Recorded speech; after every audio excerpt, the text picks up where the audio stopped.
Arjun Venkatesh and Riya Malhotra seemed like the perfect couple, but when Riya inherited $500,000 from Arjun's grandmother, the marriage turned deadly, and a billionaire's son became a killer. Arjun Venkatesh was raised in a modest Indian town where reputation mattered more than ambition. He was known as quiet, observant, and careful with his words. People believed he was simple and grounded, someone untouched by greed.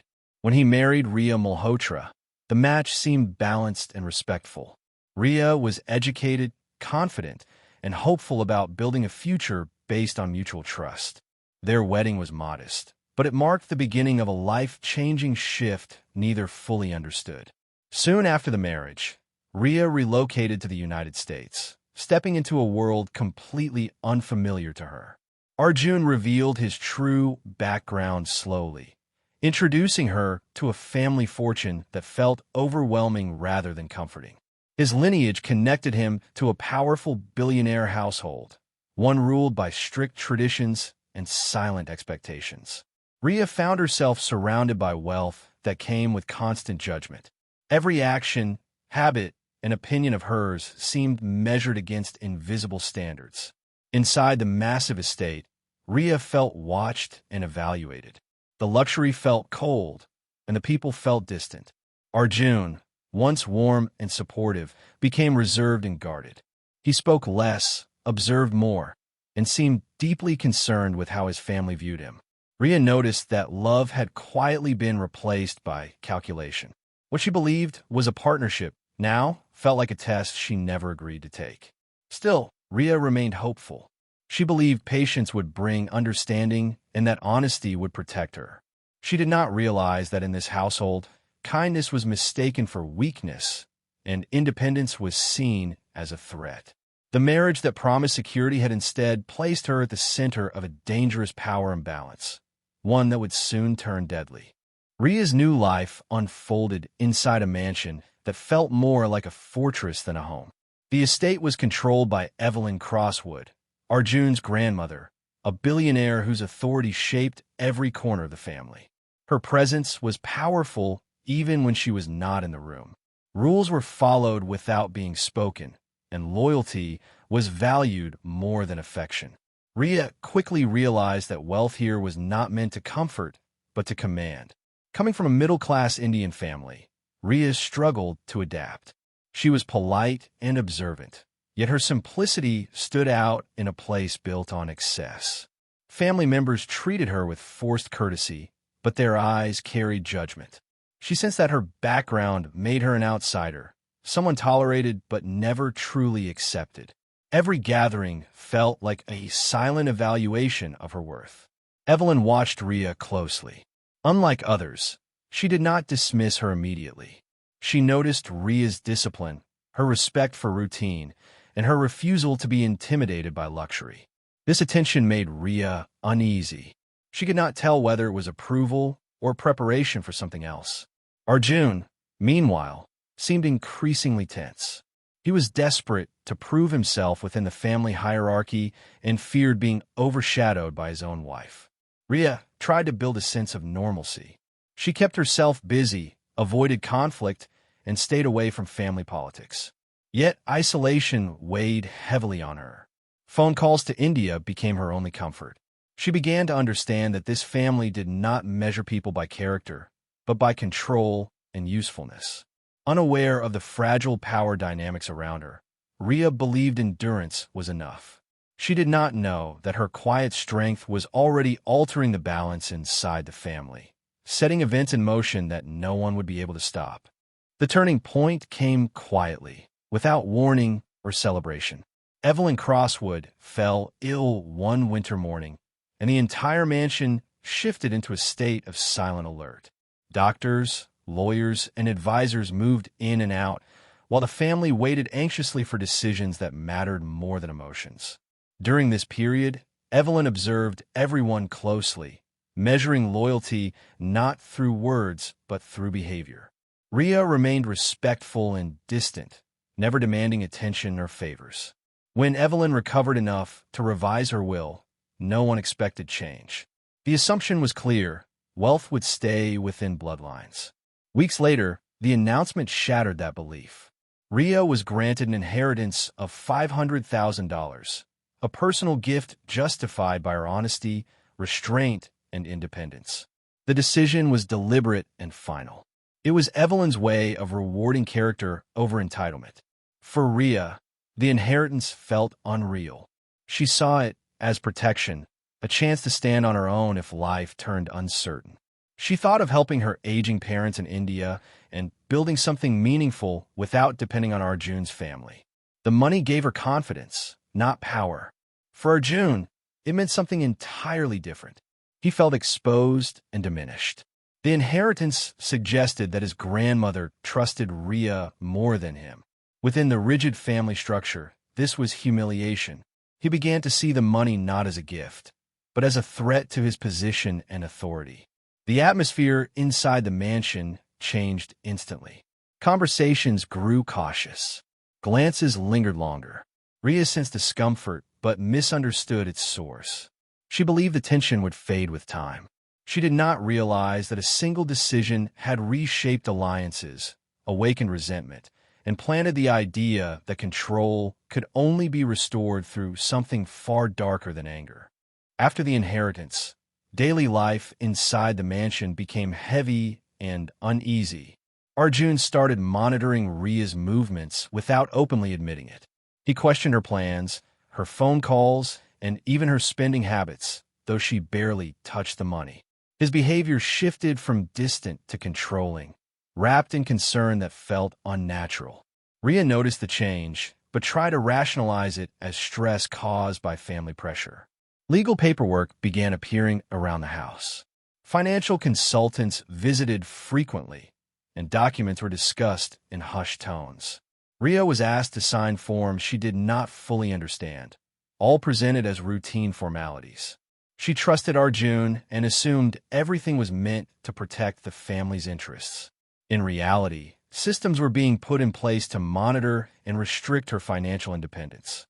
Ria began planning quietly for her future. She researched ways to support her parents in India and explored ideas for a small education initiative. These plans gave her purpose and hope. She believed the inheritance allowed her to finally breathe without fear of dependency. She did not share these thoughts openly, sensing Arjun's growing discomfort. The imbalance between them widened. Arjun believed the money should strengthen his authority as a husband within the family structure. Instead, it gave Ria confidence and options. This loss of control fueled his resentment. He saw her independence as rebellion rather than responsibility. Tension settled into the house like a constant presence. Ria felt increasingly alone, but still believed patience would protect her. She did not understand that Arjun had stopped seeing her as a partner. In his mind, she had become an obstacle, one standing between him and the power he believed was rightfully his. Evelyn Crosswood's death came quietly, but its impact was immediate and severe. The woman who held the family together through fear and fortune was gone, leaving behind a fragile structure built on rivalry and ambition. The mansion filled with lawyers, executives, and distant relatives, all carefully watching one another. Control of the empire was no longer guaranteed, and every decision now carried risk. Arjun felt the pressure more than anyone. Without his grandmother's authority, his position in the family weakened. He believed Ria's inheritance made her visible in ways that threatened him. Others began acknowledging her presence with respect, not affection, but recognition.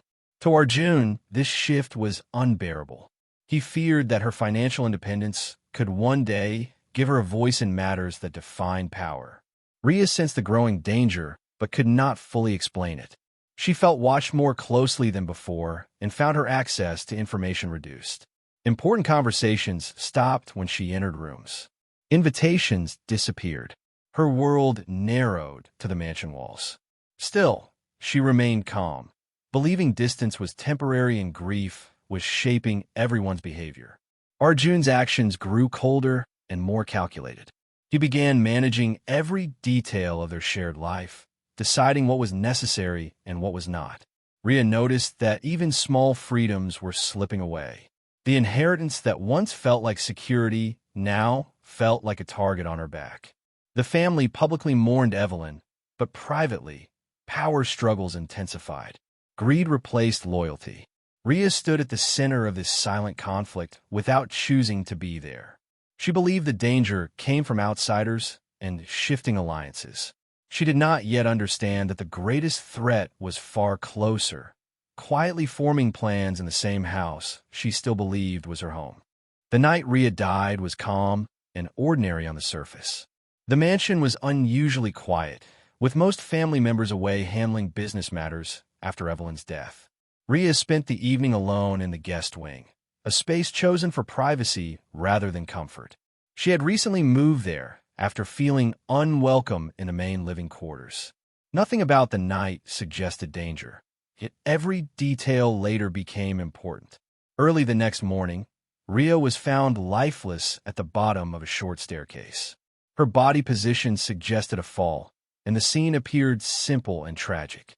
The family reacted swiftly. Medical staff were called, and authorities were informed, but the explanation was ready before questions were asked.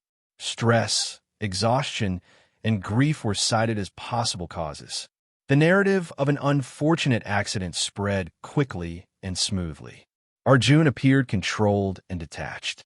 He handled the formalities without hesitation and spoke to officials with confidence. His composure was noted as strength rather than suspicion. The family's influence ensured that procedures moved fast and quietly. The mansion returned to silence before doubt could settle. However, subtle signs did not align with the official version. The staircase showed faint marks that suggested more than a simple slip. Rhea's personal belongings were disturbed, and items she never traveled without were missing. These details were overlooked in the rush to close the case. Within days, Rhea's death was classified as accidental. Her body was prepared for return to India, and legal processes began immediately. The inheritance paperwork was suddenly urgent. To the outside world, the story was complete. But beneath the polished explanation, something felt unfinished. Rhea's sudden death resolved too many problems for one person and raised too few questions for a tragedy of that scale. What looked like a tragic accident was, in reality, the carefully executed beginning of a much darker truth. The turning point came quietly, without warning or celebration. Evelyn Crosswood fell ill one winter morning, and the entire mansion shifted into a state of silent alert. Doctors, lawyers, and advisors moved in and out, while the family waited anxiously for decisions that mattered more than emotions. During this period, Evelyn observed everyone closely, measuring loyalty not through words but through behavior. Rhea remained respectful and distant, never demanding attention or favors. When Evelyn recovered enough to revise her will, no one expected change. The assumption was clear: wealth would stay within bloodlines. Weeks later, the announcement shattered that belief. Rhea was granted an inheritance of $500,000, a personal gift justified by her honesty, restraint, and independence. The decision was deliberate and final. It was Evelyn's way of rewarding character over entitlement. For Rhea, the inheritance felt unreal. She saw it as protection, a chance to stand on her own if life turned uncertain. She thought of helping her aging parents in India and building something meaningful without depending on Arjun's family. The money gave her confidence, not power. For Arjun, it meant something entirely different. He felt exposed and diminished. The inheritance suggested that his grandmother trusted Rhea more than him. Within the rigid family structure, this was humiliation. He began to see the money not as a gift, but as a threat to his position and authority. The atmosphere inside the mansion changed instantly. Conversations grew cautious. Glances lingered longer. Rhea sensed discomfort, but misunderstood its source. She believed the tension would fade with time. She did not realize that a single decision had reshaped alliances, awakened resentment, and planted the idea that control could only be restored through something far darker than anger. As investigators dug deeper, Arjun's carefully maintained image began to unravel. Digital records placed him near restricted medical substances weeks before Ria's death. Security logs showed unusual late-night movement within the mansion, contradicting his claims of absence. Each piece of evidence alone seemed minor, but together they formed a clear pattern of preparation rather than coincidence. Legal documents revealed even more. Arjun had initiated secret filings that would transfer control of Ria's inheritance to him in the event of her death. These actions were taken quietly, without her knowledge, and finalized just days before the incident. What once appeared as routine paperwork now exposed intent. The inheritance was no longer a background detail. It had become the central motive. Public attention grew as the case leaked to the media. The story of a wealthy family attempting to suppress a murder investigation sparked outrage. Investigators, now under scrutiny, moved faster and more decisively. Former household staff were questioned again. Some admitted to being instructed to ignore certain areas of the mansion on the night Ria died. Others recalled Arjun's unusual behavior in the days leading up to it. The narrative of an accident collapsed under the weight of facts. Prosecutors officially reclassified the case as a homicide. Arrest warrants were prepared, and financial assets were frozen. The mansion that once symbolized untouchable power became a sealed crime scene. Arjun's strategy had relied on influence and silence. Instead, it created visibility and suspicion. The inheritance he sought to control became the evidence that destroyed him. As authorities closed in, it was clear that this crime was not born of rage, but of calculation, entitlement, and the belief that wealth could erase consequence.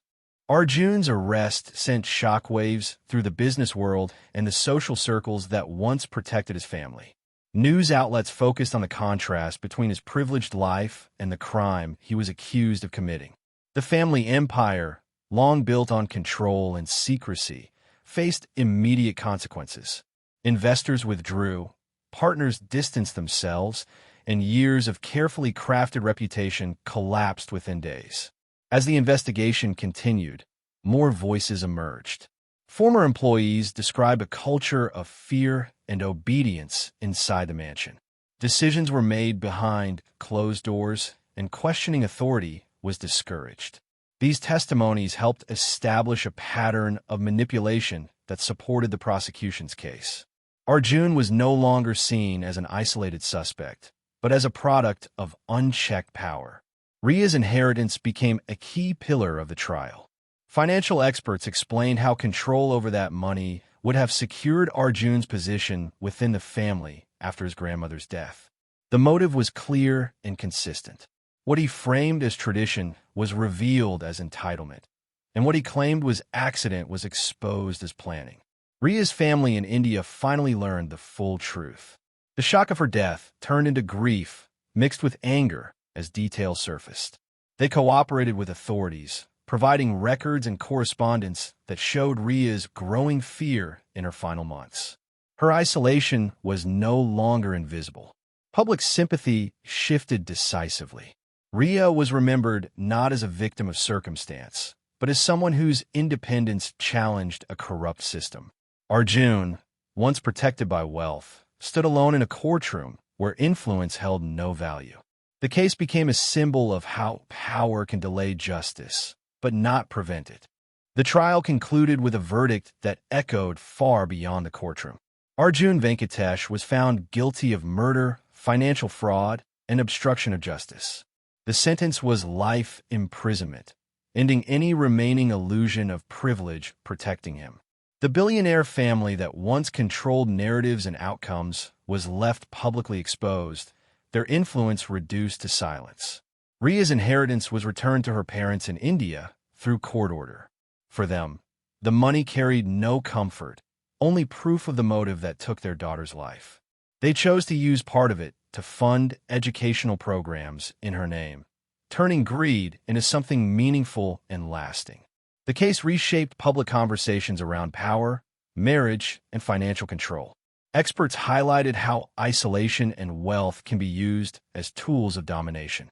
Ria's story became a reference point in discussions about legal reform and protections for spouses in unequal marriages. The mansion was eventually sold, its history impossible to erase. Arjun disappeared into the prison system, stripped of status and identity. The world he believed he controlled moved on without him. Ria Malhotra was remembered not for how she died, but for what her life revealed. Her quiet strength exposed a system built on entitlement and fear. Though her voice was silenced, the truth she left behind outlived the power that tried to destroy her, proving that justice, though delayed, can still rise above wealth and influence.